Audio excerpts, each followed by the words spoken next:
എല്ലാവർക്കും white zone ഫുട്ബോളിലെ മറ്റൊരു വീഡിയോയിലേക്ക് സ്വാഗതം. ഈ ഒരു വീഡിയോയിൽ നമ്മൾ നോക്കാനായിട്ട് പോകുന്നത് 2023-24 സീസണത്തെ യുഎഫ ചാമ്പ്യൻസ് ലീഗ് ഫൈനൽ മത്സരമായിട്ടുള്ള Borussia Dortmund vs Real Madrid മത്സരത്തെ കുറിച്ചിട്ടാണ്. അപ്പോൾ ഈ ഒരു മത്സരം നടക്കാൻ പോകുന്നത് ജൂൺ 2-ാം തീയതി നമ്മളെ നാട്ടിലത്തെ സമയം നോക്കുകയാണെന്നുണ്ടെങ്കിൽ അർദ്ധരാത്രി 12:30ക്കാണ് ഈ ഒരു മത്സരം നടക്കാനായിട്ട് പോകുന്നത്. ഈ ഒരു UCL ഫൈനൽ മത്സരം നടക്കാനായിട്ട് പോകുന്നത്.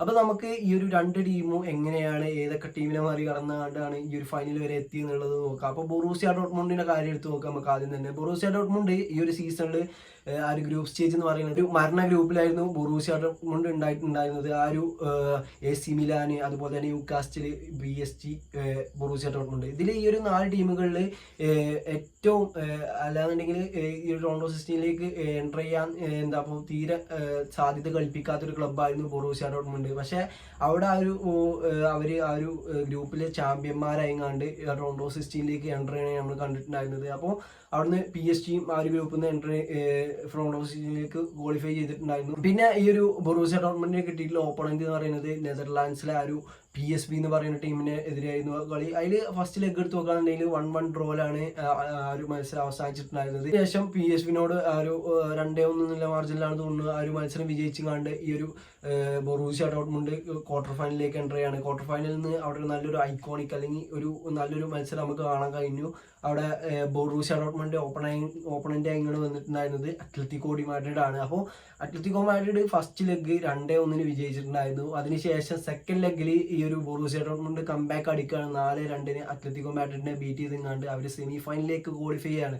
അപ്പോൾ കുറേ നാളുകൾക്ക് ശേഷമാണ് ഈ ഒരു ബൊറൂസിയ ഡോർട്ട്മുണ്ട് സെമി ഫൈനൽ വരെ എത്തുന്നത് ഈ ഒരു സീസണിൽ. അപ്പോൾ സെമി ഫൈനലിൽ നിന്ന് അവർ ഗ്രൂപ്പ് സ്റ്റേജിൽ കളിച്ചിട്ടുണ്ടായിരുന്ന ആ ഒരു PSG-ക്കെതിരെ തന്നെയാണ് അവർക്ക് സെമി ഫൈനൽ ഓപ്പണൻ്റായി കിട്ടിയിട്ടുണ്ടായിരുന്നത്. അവിടെ ഫസ്റ്റ് ലെഗ് 1-0, പിന്നത്തെ ലെഗ് 1-0. ഇതിലിപ്പോൾ കുറേ ആൾക്കാർ പറയും PSG-ക്ക് ലെക്ക് കമ്മിയായതുകൊണ്ട്, അല്ലാന്നുണ്ടെങ്കിൽ ഈ ഒരു ബിൽക്ക് ലെക്ക് ഉണ്ടായതുകൊണ്ടാണെന്നൊക്കെ പറയും. പക്ഷേ അവിടെ നല്ല രീതിയിൽ ഡിഫെൻസീവ്ലി നല്ല പെർഫോം ചെയ്തുകൊണ്ടാണ് ബൊറൂസിയ ഡോർട്ട്മുണ്ട് അത്രയും ആരും മത്സരം പിടിച്ചു നിന്നുകൊണ്ട് ഈ ഒരു ഫൈനലിലേക്ക് എത്തിയിട്ടുണ്ടായിരുന്നത്. അങ്ങനെയാണ് ബൊറൂസിയ ഡോർട്ട്മുണ്ട് ഫൈനലിൽ എത്തിയത്. ഇനി നമുക്ക് ഈ ഒരു റയൽ മാഡ്രിഡിൻ്റെ ഒന്ന് ഓടിച്ചു നോക്കാം. Real Madrid, Napoli, union Berlin, Braga അറിയുന്ന ഈ ഒരു 4 ടീമുകളുടെ ഗ്രൂപ്പിലായിരുന്നു. അവിടുന്ന് അൺബീറ്റൺ ആയിങ്ങാണ്ട് ഈ ഒരു 1ാം സ്ഥാനക്കാരായിങ്ങാണ്ട് ഈ ഒരു റൗണ്ട് ഓഫ് 16ലേക്ക് പോവുകയാണ്. RB ലൈപ്സിഗ് ആയിരുന്നു ഓപ്പണന്റ്. RB ലൈപ്സിങ്ങിനെതിരെ ഫസ്റ്റ് ലെഗിൽ 1-0 വിജയിച്ച് പിന്നത്തെ ലെഗിൽ 1-1 ഡ്രോയിൽ അവസാനിച്ചതിന് ശേഷമാണ് അവിടെ റയൽ മാഡ്രിഡിൻ്റെ ആ ഒരു റൗണ്ട് ഓഫ് 16ലെ പ്രകടനം വളരെ മോശമായിരുന്നു എന്നുള്ളത് എടുത്തു പറയേണ്ട ഒരു സംഭവമാണ്. എന്തോ ഭാഗ്യത്തിന് ആരൊക്കെ കഴിഞ്ഞുകൊണ്ട് ജയിച്ചു പോകുന്നു എന്നുള്ളത് വേണമെങ്കിൽ പറയാം. അപ്പം പിന്നെ ഒരു ക്വാർട്ടർ ഫൈനലിൽ റയൽ മാഡ്രിഡിന് ഓപ്പണന്റ് ആയിട്ട് ലഭിച്ചിട്ടുണ്ടായിരുന്നത് ആ ഒരു ഐക്കോണിക് മത്സരം. ഇപ്പം എല്ലാ സീസണിലും കണ്ടുവരുന്ന ആ ഒരു ബിഗ്ഗസ്റ്റ് പോരാട്ടം ആ ഒരു ക്വാർട്ടർ ഫൈനലിലായിരുന്നു ഈ ഒരു സീസണിൽ നടന്നിട്ടുണ്ടായിരുന്നത്. അതായത് Manchester City vs Real Madrid. Manchester സിറ്റിനെ റയൽ മാഡ്രിഡ് ഈ ഒരു സീസണിൽ പരാജയപ്പെടുത്തുന്നത് നമ്മൾ കണ്ടു. ഇതിപ്പോൾ കഴിഞ്ഞ സീസണിൽ സിറ്റിയാണ് വിജയിച്ചിട്ടുണ്ടായിരുന്നത്. അതിൻ്റെ മുന്നത്തെ സീസണിൽ റയലാണ് വിജയിച്ചിട്ടുണ്ടായിരുന്നത്. മത്സരം എന്ന് പറയുന്നത് ഈ കാലഘട്ടത്തെ ഒരു വൺ ഓഫ് ദ ബെസ്റ്റ് ആ ഒരു മത്സരം എല്ലാവരും കാണും. അങ്ങനത്തെ ഒരു മത്സരമാണ് ഈ ഒരു സിറ്റി vs റയൽ മാഡ്രിഡ്, അല്ലെങ്കിൽ ടോപ്പ് 2 ക്ലബ്ബുകൾ തമ്മിൽ ഏറ്റുമുട്ടാണ് ലോകത്തെ. അപ്പോൾ അങ്ങനെ ഒരു മത്സരമായിരുന്നു. അതിൽ ഫസ്റ്റ് ലെഗിൽ 3-3 എന്നുള്ള ആവേശകരമായ ആ ഒരു ബെർണാബിയുടെ കളിക്ക് ശേഷം 1-1 ഡ്രോയിൽ ആ ഒരു ഇത്തിഹാദിൽ വെച്ചുകൊണ്ട് എക്സ്ട്രാ ടൈം കളിച്ച്, അതുപോലെ തന്നെ പെനാൾട്ടിയിൽ റയൽ മാഡ്രിഡ് പെനാൾട്ടിയിലൂടെ ആ ഒരു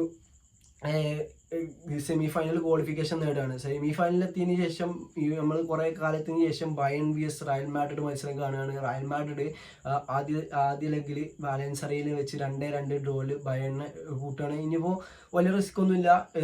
സാന്റിയാഗോ ബെർണാബിയിൽ ബയണിനെ ഒരു 1-0ക്ക് തോൽപ്പിക്കാൻ കഴിഞ്ഞാൽ തന്നെ ഫൈനലിലേക്ക് എൻ്റർ ചെയ്യാന്നുള്ള രീതിക്കാണ്. പക്ഷേ സാന്റിയാഗോ ബെർണാബിയിലേക്ക് വന്നപ്പോൾ കാര്യങ്ങളൊക്കെ നേരത്തെ ഇച്ചായി. നമ്മൾ ആദ്യം തന്നെ ബയണ് പോയിങ്ങാണ്ട് അടിക്കണാണ് കണ്ടിട്ടുണ്ടായിരുന്നത്. ഈ ഒരു ഡേവിസിലൂടെ ബയൺ ലീഡ് എടുക്കാൻ നമ്മൾ കണ്ടു. പക്ഷെ അന്ന് ആ 2022 ആ ഒരു മുഹൂർത്തങ്ങൾ ഓർമ്മിപ്പിക്കണം. അതുപോലെ തന്നെ ഒരു സബിനെ ആഞ്ചലോട്ടി ഇറക്കി. അതായത് അന്ന് റോഡ്രിഗോനെ ഇറക്കി കൊടുത്ത് ഇന്ന് നമ്മൾ ഹൊസേലുവിനെയാണ് കണ്ടിട്ടുണ്ടായിരുന്നത്. ആ ഹൊസേലു വന്നുകൊണ്ട് 2 ഗോളുകൾ അടിച്ചുകൊണ്ട് 2-1 എന്നുള്ള സ്കോറിന് ഈ കളി എക്സ്ട്രാ ടൈമുക്കും പെനാൾട്ടിക്കും ഒന്നും പോകാതെ ആ ഒരു സെമി ഫൈനലിൽ റയൽ മാഡ്രിഡിന് ഫൈനൽ യോഗ്യത നേടിക്കൊടുക്കണതാണ്. ഒരു ലോൺ പ്ലെയർ ആണെന്നുള്ളത് ഓർക്കണം. അത്രയും ഇമ്പാക്റ്റ് ഉണ്ടാക്കിയിരിക്കണം ഈ ഒരു സീസണിൽ. മൂപ്പര് ഒരു ലോൺ പ്ലെയർ ആണെന്നുള്ളത് ഓർക്കണം.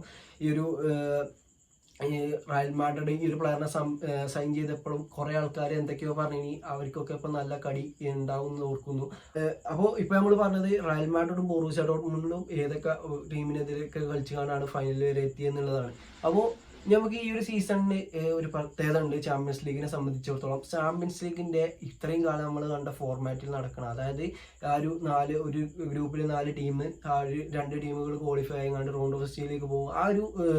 ആ ഒരു സിസ്റ്റത്തിന് അന്ത്യമാണ്. അതായത് ഇത് അങ്ങനത്തെ ഈ ഒരു ഗ്രൂപ്പിൽ 4 ടീംസ് വെച്ച് കാണില്ല ഇത് ഇനി നമുക്ക് UCL കാണാൻ കഴിയില്ല. അടുത്ത സീസൺ മുതൽ 2 ഗ്രൂപ്പുകളെ ഉണ്ടാകുള്ളൂ. 2 ഗ്രൂപ്പുകളിൽ ആവും ഈ ഒരു ഇതുണ്ടാകുക. അതുപോലെ തന്നെ 32 ടീംസുള്ളത് 36 ടീംസ് ആകുക. അതുകൊണ്ട് തന്നെ ഈ ഒരു പ്രീമിയർ ലീഗിൽ നിന്ന് 5 ടീം ഉണ്ടാവും, ലാ ലീഗിൽ നിന്ന് 5 ടീം ഉണ്ടാവും, സീരിയയിൽ നിന്ന് 5 ടീം ഉണ്ടാവും. അങ്ങനെ സ്ലോട്ടുകൾ കൂടിയിരിക്കണ്. അപ്പോൾ ടീമുകളുടെ എണ്ണം കൂടും. അപ്പോൾ അടുത്ത സീസൺ മുതൽ നമുക്ക് ഇങ്ങനത്തെ ഒരു ഇത് കാണാൻ പറ്റൂല. അപ്പോൾ ആ ഒരു സൂപ്പർ ലീഗ് വന്നപ്പം ഈ ഒരു യുവേഫ അതിനെ തള്ളി പറഞ്ഞങ്ങാണ്ട് ഇപ്പോൾ അവരുടെ പ്ലാന് അപ്പടിയാണ് കോപ്പി അടിച്ച് വെച്ചേക്കാണ് UCL. അതാണ് ഇപ്പോൾ നടന്നുകൊണ്ടിരിക്കുന്നത്. അപ്പോൾ ഈ ഒരു ഫോർമാറ്റിലുള്ള അവസാന UCL ആണെന്നുള്ളത് കൊടുക്കുക. പിന്നെ മറ്റൊന്ന് പറയുകയാണെന്നുണ്ടെങ്കിൽ ഈ ഒരു 2 ലെജൻസിന്റെ, അതായത് Toni Kroos Real Madrid legend, അതുപോലെ തന്നെ റിയൂസ് ബൊറൂസിയ ഡോർട്ട്മുണ്ട് ലെജൻഡ്, ഈ 2 പ്ലേയേഴ്സിന്റെയും അവരുടെ ക്ലബിന്റെ ഇതിൽ അവസാന മത്സരമാണ്. ക്രൂസിനെ സംബന്ധിച്ചിടത്തോളം ക്രൂസ് അവസാനമായിട്ട് കളിക്കാൻ പോകുന്ന ഒരു ക്ലബ് മത്സരമാണ് ഈ ഒരു യുവേഫ ചാമ്പ്യൻസ് ലീഗ് ഫൈനൽ എന്ന് പറയുന്നത്. ഈ റിയൂസിന്റെ കാര്യം എന്തായാലും മൂപ്പര് അടുത്ത ക്ലബിൽ പോകുന്നതാണ് എനിക്ക് തോന്നുന്നത്. അപ്പോൾ ക്രൂസിന്റെ കരിയർ ഈ ഒരു യൂറോട് കൂടി അവസാനിക്കും എന്നുള്ളത് ക്രൂസ് ഓൾറെഡി പ്രഖ്യാപിച്ചതാണ്. അപ്പോൾ ഈ 2 ഫുട്ബോളേഴ്സിനും അവരുടെ ആ ഒരു ക്ലബിന് വേണ്ടി ഒരു ട്രോഫി നേടിക്കൊടുത്തുങ്ങാണ്ട് നല്ലൊരു വിട പറച്ചിൽ സാധ്യമാക്കാൻ കഴിയുന്ന ഒരു മത്സരമാണ് ഈ ഒരു ചാമ്പ്യൻസ് ലീഗ് ഫൈനൽ എന്ന് പറയുന്നത്. അപ്പൊ നിങ്ങളുടെ അഭിപ്രായത്തിൽ ഈ ഒരു മത്സരത്തിൽ ആര് ജയിക്കുന്നുള്ളൂ എന്ന് കമന്റ് ചെയ്യുക. അപ്പോൾ ഞാൻ ഇന്റേതായിട്ടുള്ള ഒരു പ്രവചനം പറയാണ്. അതായത് ഈ ഒരു മത്സരത്തിൽ ആര് ജയിക്കുന്നുള്ളതല്ല, അതിൽ ഈ ഒരു മത്സരത്തിൽ എത്ര ഗോൾ വരുന്നു എന്നുള്ളതാണ്. അതൊരു ഗോളേ വരുള്ളൂ. ആ ഒരു ഗോൾ ഫസ്റ്റ് ആര് അടിക്കുന്നോ ഓടിക്കുന്നു ആ ഒരു കപ്പ് കിട്ടുന്നതാണ് എൻ്റെ ഒരു പ്രതീക്ഷ. അപ്പം ഇന്നത്തെ വീഡിയോ ഇത്രേ ഉള്ളൂ. ഈ ഒരു വീഡിയോ നിങ്ങൾക്ക് ഇഷ്ടപ്പെടുകയാണെന്നുണ്ടെങ്കിൽ തീർച്ചയായിട്ടും കൂടെ നിൽക്കുക. ഓക്കെ.